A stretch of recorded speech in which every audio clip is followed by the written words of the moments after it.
Hi everyone. Welcome back to the Daily English Coach podcast. I'm Rachel, and I'm so glad you're joining me today.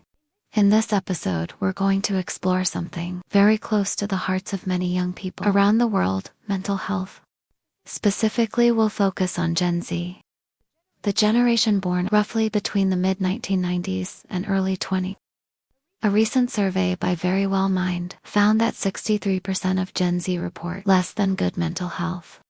That's a big number, and because of this, brands, communities, and even schools are making wellness a bigger priority than ever before. We'll talk about two really interesting trends that have become popular online and offline, something called the social renaissance and something else known as sleepmaxxing. If these words sound new to you, don't worry, I'll explain them clearly, step by step, and show you how to use them in English conversations. Along the way, we'll also look at vocabulary and phrases that can help you talk about mental health in simple, clear, and natural English. So let's begin with the bigger picture. Why is Gen Z so focused on mental health? There are many reasons. First, this generation has grown up with constant digital connections. Phones, social media, and online communities are part of everyday life. That means more opportunities for connection, but also more pressure, comparing yourself with others, dealing with online negativity, or simply feeling overwhelmed by information. Second, Gen Z has faced big global challenges. Things like the COVID-19 pandemic, climate anxiety, and economic uncertainty. All of these shape how young people feel about their future, so it makes sense that mental health has become such an important focus. Now let's look at the first trend: the social renaissance. What does that mean? The word renaissance comes from history. It means rebirth. So when people talk about a social renaissance, they're describing a kind of rebirth of real life social activities after years of isolation, lockdowns, and too much screen time.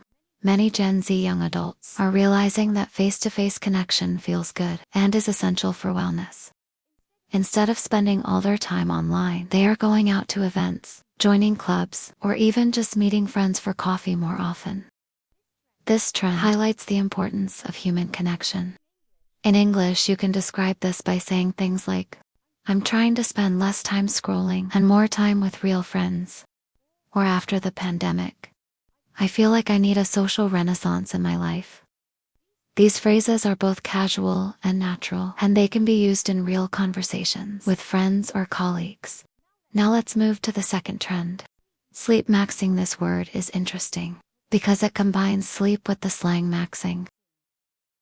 Maxing is a way of saying maximizing or making the most of something. So, sleepmaxxing basically means focusing on getting the best possible sleep, treating sleep like a top priority. In the past, people used to brag about not sleeping much. You might hear someone say, "I only slept for hours last night because I was working so hard." But now more Gen Z young people are realizing that sleep is not lazy, it's powerful. Good sleep improves mental health, energy, focus, and even creativity. So sleepmaxxing means building a lifestyle around healthy rest. That might include things like going to bed at the same time every night, keeping phones away before bed, using blackout curtains, or even tracking sleep with apps and devices. In English, you might hear phrases like, "I've been sleepmaxxing lately. It really helps my mood." Or, "Sleepmaxxing is my new form of self-care." Notice how these examples connect vocabulary with lifestyle choices. It's not just about a trend. It's about how people talk about health in daily life.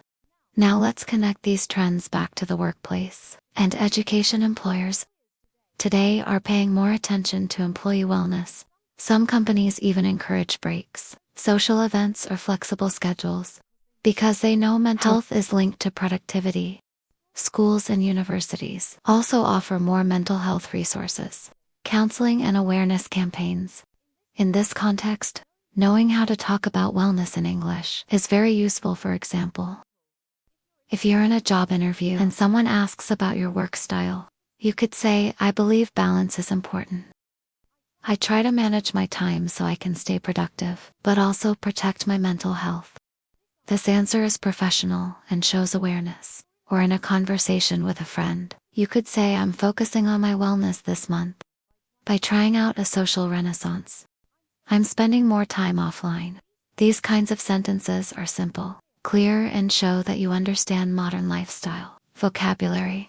Another part of this topic is the role of brands. Many companies now market their products around wellness. You see ads for teas that promote calmness, apps that track your mood, or clothing brands that highlight mindful living. In English, you might see slogans like recharge your mind better, sleep better you, or find balance every day. These short phrases are easy to remember and reflect how mental health has become part of everyday consumer culture. Now let's take a step back and look at some useful mental health related vocabulary. In English, burnout. This means feeling exhausted because of too much work or stress. Example, I was close to burnout, so I decided to take a break. Self-care activities.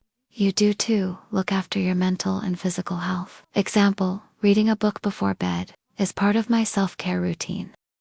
Mindfulness, paying attention to the present moment, often through meditation. Example, mindfulness exercises help me feel calmer. Resilience, the ability to recover after difficulties. Example, she showed resilience during the pandemic. Boundaries, limits you set to protect your well-being.